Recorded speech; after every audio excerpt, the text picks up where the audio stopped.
Good afternoon and evening, everybody. My name is Michael Hurd, and I'm the owner of Lineage Independent Publishing.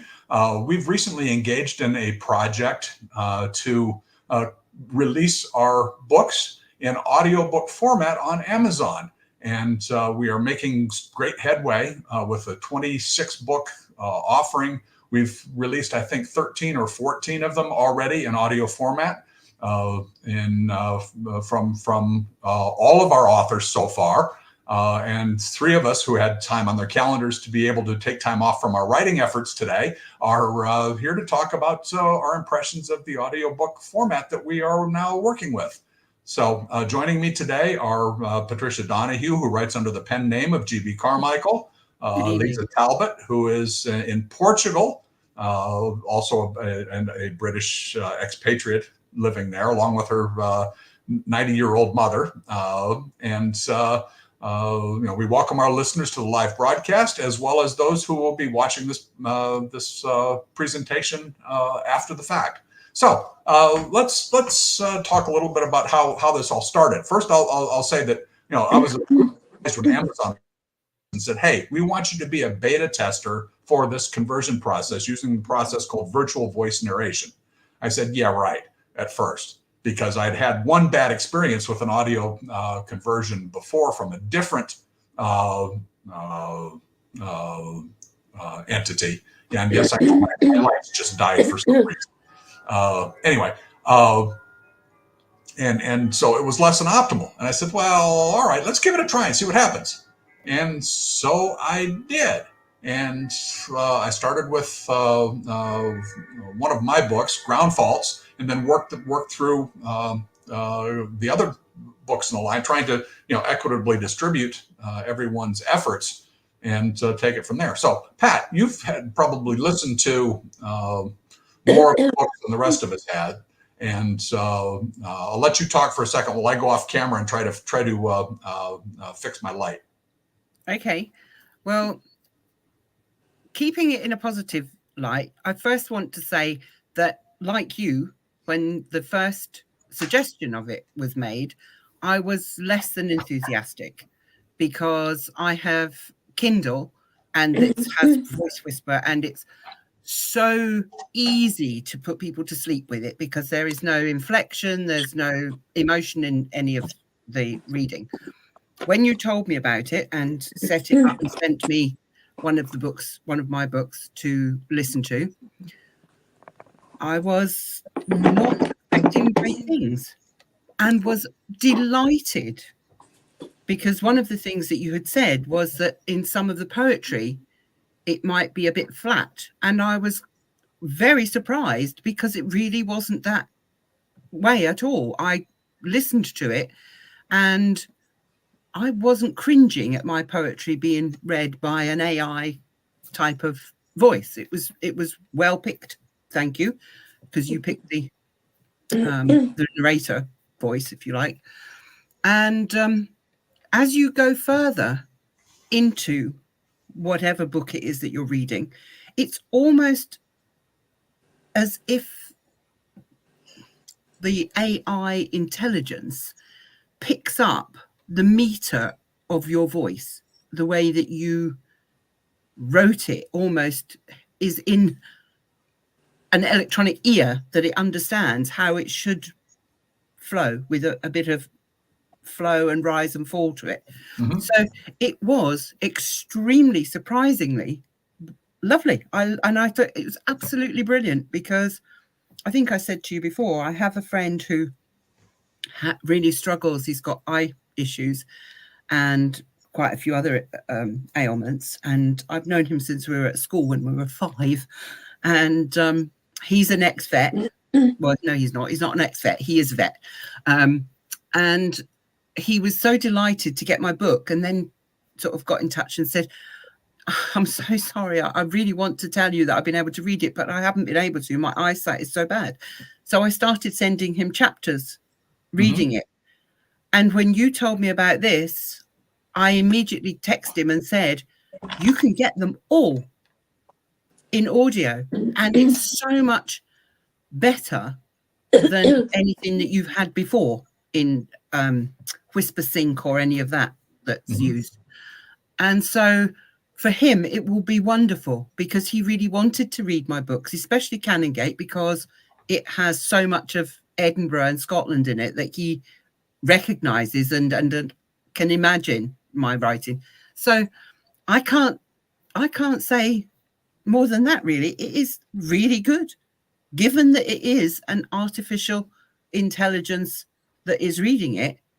It's brilliant for people who are blind, for children whose parents want them to have a story at night, but maybe has 2 children and a baby or something. They can stick it on, get the baby to bed. They've gone to sleep at my boring voice. I just think it's a really a way very forward. fine option. Mm-hmm. So, yeah, I can't say more than that, really. Okay. Lisa, what about you? Have you had a chance to listen to any of your own books in audio format? No, I haven't actually, Mike. I'm sorry, I'm guilty of not being able to say I've actually done that. I did, because I have to log on to the Amazon.com site to be able to listen to the audio versions. And I must admit, I did listen to Lady of North Lodge and Song of the Execution. And likewise, Pat, I was actually blown away because I thought a lot of my readers, you know, the older generation especially, they want, and a lot of people have asked me, are your books available on audio? And I've said no. But now I can gracefully say that yes, they are. So I did listen to, and yes, obviously the introduction takes up a lot of the beginning of it. So, you know, people, which is understandable. It would be great if we could just, in hindsight, you know, just have a paragraph to set before so that people could listen to it. But I said to Mum, well, actually, I'm absolutely delighted and thrilled with the quality of it. Mm. It really is. And, you know, I've got people now that the younger generation, especially, I mean, you think it's the older generation that are going to be wanting to have the audio books, but it isn't. I've had the younger people saying to me, they only listen to audio books. And these are like 30, 40-year-olds, which surprised me because personally, I've always preferred, you know, paper in my hands. But I'm now seeing that this is a way forward, and I think it's fantastic. I love it. Yeah. Well, let's talk about something you touched on there, Lisa. Was one of the things that we had to deal with was the front matter of the book. You know, the foreword, the introduction, all that stuff that sets the stage for the book, and you know, which we all put time and effort into preparing. It does. What we realized with the first couple of books we released was that stuff really needed to be moved to the end of the book, and so I've been doing that ever since. Probably the third book that we did, because we realized that it was, you know, by the time you got through, you know, listening to the foreword and an attempt to read the copyright page in some cases, you know, that ate up a lot of the 5-minute sample time on Amazon. So, you know, I fixed all of that, and you know, it's and much better to just jump right into the book. You know, title, author, boom, off you go with either the prologue or chapter 1, and it just seems to work. So, you know, it's been a learning curve on my part, but once I've gotten the basic concept down, it's by far one of the easiest things that I've ever had to deal with from within our publishing world. So, you know, I am thoroughly impressed with what we've done. And what really got me was when I did the Germans, the virtual voice narration software did an admirable job of German pronunciations, and I only had to go in and fix a couple of them. Brilliant. So same thing, a couple of French passages that were in a couple of the books, and Lisa, I think couple of Portuguese places in Licorice Tree, it did a reasonably good job with that too. Wow. It's incredible. Yeah, I mean, I'm so glad that Mike decided to do that with the foreword and things, because when I first heard it, I said to him, if I had to listen to that before I decided to buy, I wouldn't buy, because it's too long like that. And I think I spoke to Rebecca about it as well, and she said, yeah, it needs to go, because if you want to grab somebody to take them to your world that you've created, it has to be the hook straight in, and it works brilliantly now. And I really think it's great. And I apologize for laughing, but suddenly to see this huge bottle going up to your throat. Oh yeah, I've got my bottle of water. I can't believe what I'm seeing. It's like, is this a bottle of cider she's got here? Sorry. Sparkling water, but I'm sure. It just made me laugh. I'm sorry. So the game plan here is to eventually get all of our books out there in audible format, audio format, minus one. The anthology from the Bexhill Writers Group. Not because we can't do it. It's just because there are administrative entanglements with that book that it's just not reasonable for us to do it. So, but, overall, I think we're headed in the right direction. Definitely. Definitely. And it just seemed to be the serendipitous is that I was on a hike on the Appalachian Trail about a week or 2 weeks before we started this whole process. And I had a couple of the hikers say, well, yeah, we only listen to audiobooks, because we have long commutes. We, take the train into Washington, D.C., or they drive, halfway across the state to go, to and from work. And I said, we listen to audiobooks in the car or on the train. And, that was kind of a little bit, those comments reared their ugly heads when Amazon sent me the email saying, hey, you've been selected. And I said, okay. And it's just serendipitous, because now I can tell those same people the next time I see them is that they can now have the access to the books in audio format as long as they are willing to go through the Audible or Amazon audiobook process. So, Mike. Yes, Lisa. Can I just ask a question? Because now they're in audio format, I'm wondering if people might have the opportunity to do the translate if they get it in audio format. It's possible. I don't know. I haven't dug that far into it. I was just wondering, because a lot of people in my village, that they're all very keen to get my books, and obviously they're not in Portuguese, blah blah blah. But I'm wondering if they are going to be available in audio format, they might be able to do a verbal translation, maybe. The technology is certainly there, but I don't know if Amazon is doing it yet. Yeah. It should.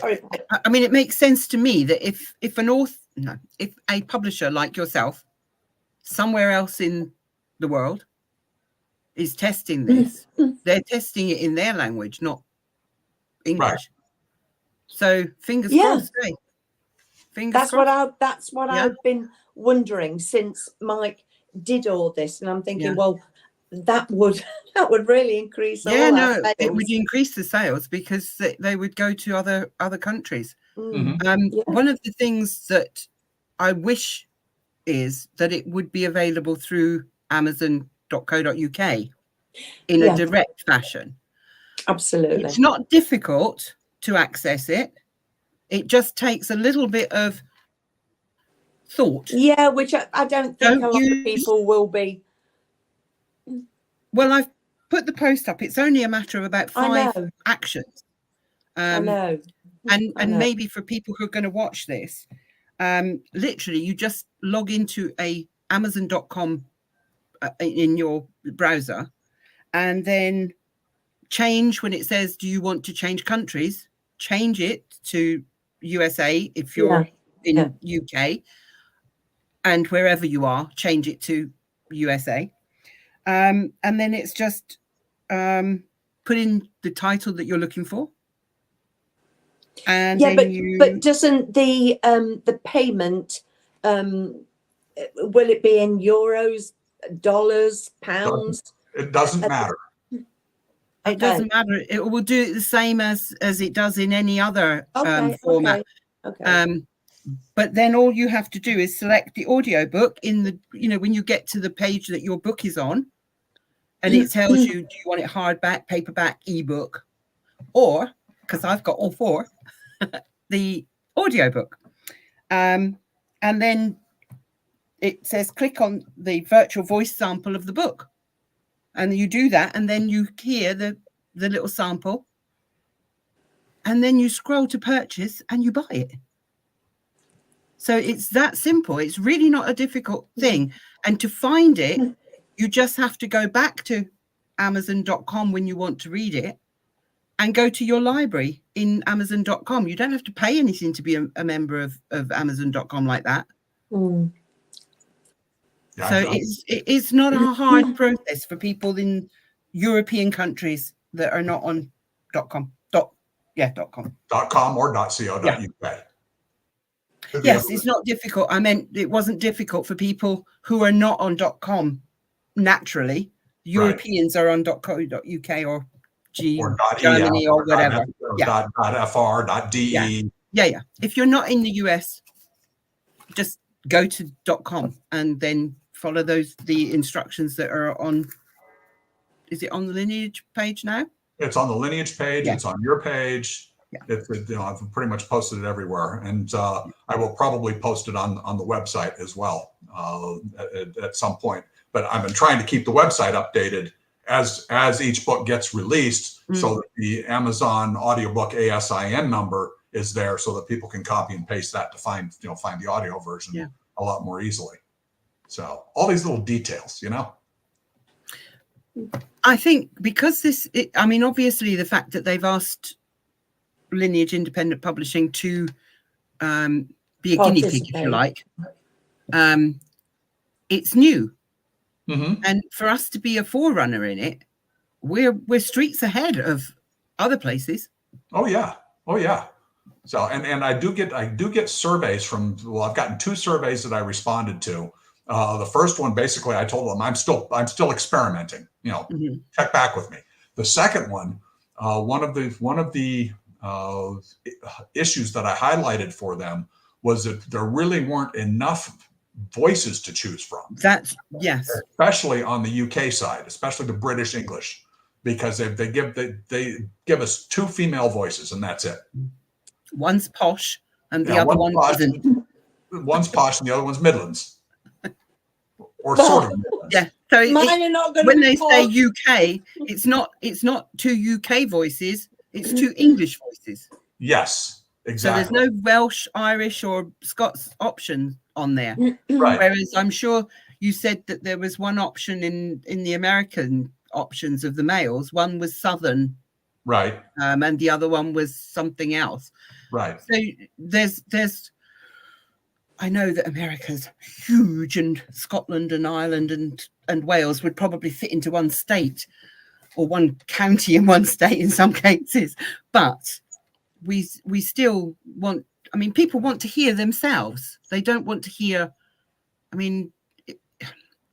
for example, when you're doing your German one, you don't want really to hear a very posh English accent reading your book, because it's out of context with the storyline. Right. It's German voice that should be there.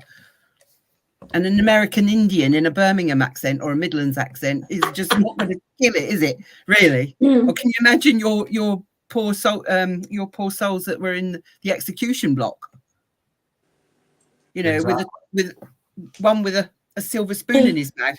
Well, and what I did for Song of the Execution is that there was one voice that was a Southern sounding male with undertones of African American in it. And I felt that was perfect for Song of the Execution, and that's what it ended up being. Yeah. But the other thing that I've suggested to them is that they need to allow preparers of audiobooks to switch voices in mid-book. Yeah. Because Because if there are it's some a different places, person, yeah. well, not so much person to person in the dialogue, but like, for example, in The Seventh Wife, I've got one whole chapter where one of the main female characters is, doing a soliloquy. All right. And it didn't sound right coming out of a male voice. Yeah. You know. Yeah. Yeah. So I suggested to them that they at least allow us to switch voices chapter by chapter. I get that, Mike, but years and years ago, I'm going back like 10 years ago when I was about 15, and we used to have yeah, but there used to be something on the radio, and I think it was a guy would read stories, and it didn't matter that there were the different acts. I can't remember. It wasn't Jimmy Young. It was, and it wasn't Listen with Mother Pat. It was. No, I know. Yeah. And there was a guy that every afternoon used to read stories out on the radio, and everybody turned in. Mm-hmm. And he just read the story. It was just story reading, so it didn't matter. I think that we're a bit more sophisticated in our tastes now, and demands. We demand more. I mean, I get that. You and but I even so, anybody reading a story, if you read it to your partner, you can read a story. Doesn't matter really how you read it. It's always going to be your voice, isn't it? Even when you're reading your own stuff in your head. Yeah. You're hearing your own voice reading it, not someone else. That's right. Yeah. Yeah, well, I mean, even best-selling authors like Kate Quinn, who's written books like The Diamond Eye. When she has her audiobooks out there, she uses the same female narrator for all of her books, and it's a living, breathing person. It's not wow generated, but that person is so good with how they do it that you can tell when they're changing speakers. The narrator has got enough vocal variety that you can tell when it's a male person speaking, a female person speaking, and it's just again that costs money. And when you're that's the trouble. And when you're a small market publisher, small market operation like we are, that it just doesn't work. Because they expect their money up front or a royalty share. The money up front plus a royalty share, and I just can't justify it right now. No, of course, Laro. So, but I mean, overall, I mean, I'm pleased with the results. I am very pleased with the results. Absolutely, it's phenomenal. We all are, Mike. Well, I'm sure.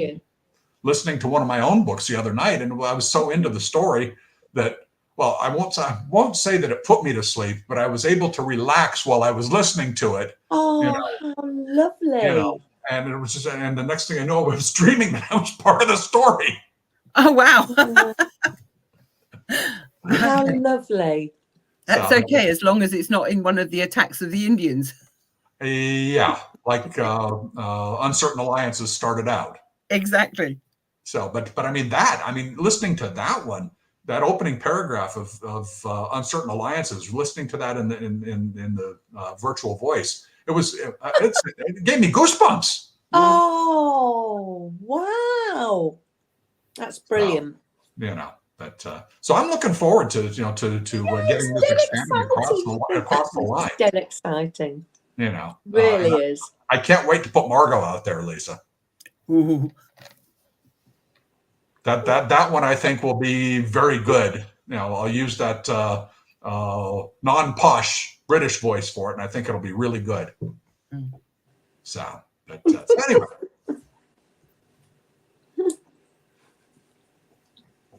Sandy posted another comment. She reads. She's a consumer of audiobooks. She can't knit and read a print book at the same time, but she can certainly knit and listen to a book. Yeah, knit one purl, one slip, one over. Yep, exactly. A question. Yes. How does I'm not sure if this is appropriate conversation for this, but you can say we'll talk about it later if it isn't. How does it work with regards to royalties and things? We'll talk about that later. Okay. Okay.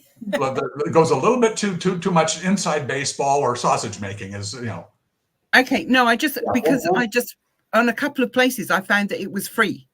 Yeah. Well, we'll talk about that after we end the live stream. Brilliant. Brilliant. So we're coming up almost to 26 minutes now, and we said we'd try to end this at a half an hour. So I'd like to thank everybody who has joined us live, watching this live, or who will be watching it after the fact.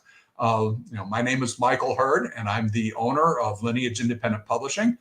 With me today have been GB Carmichael, whose real name is Patricia Donahue, and Lisa Talbot, who is coming to us from the end of the internet in the nether regions of Portugal.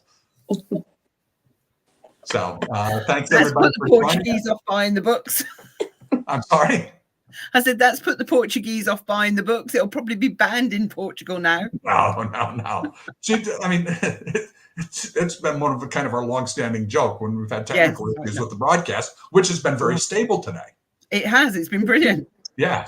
But anyway, so again, thanks everybody for joining us, and we will be back on sometime on YouTube again sometime in the future.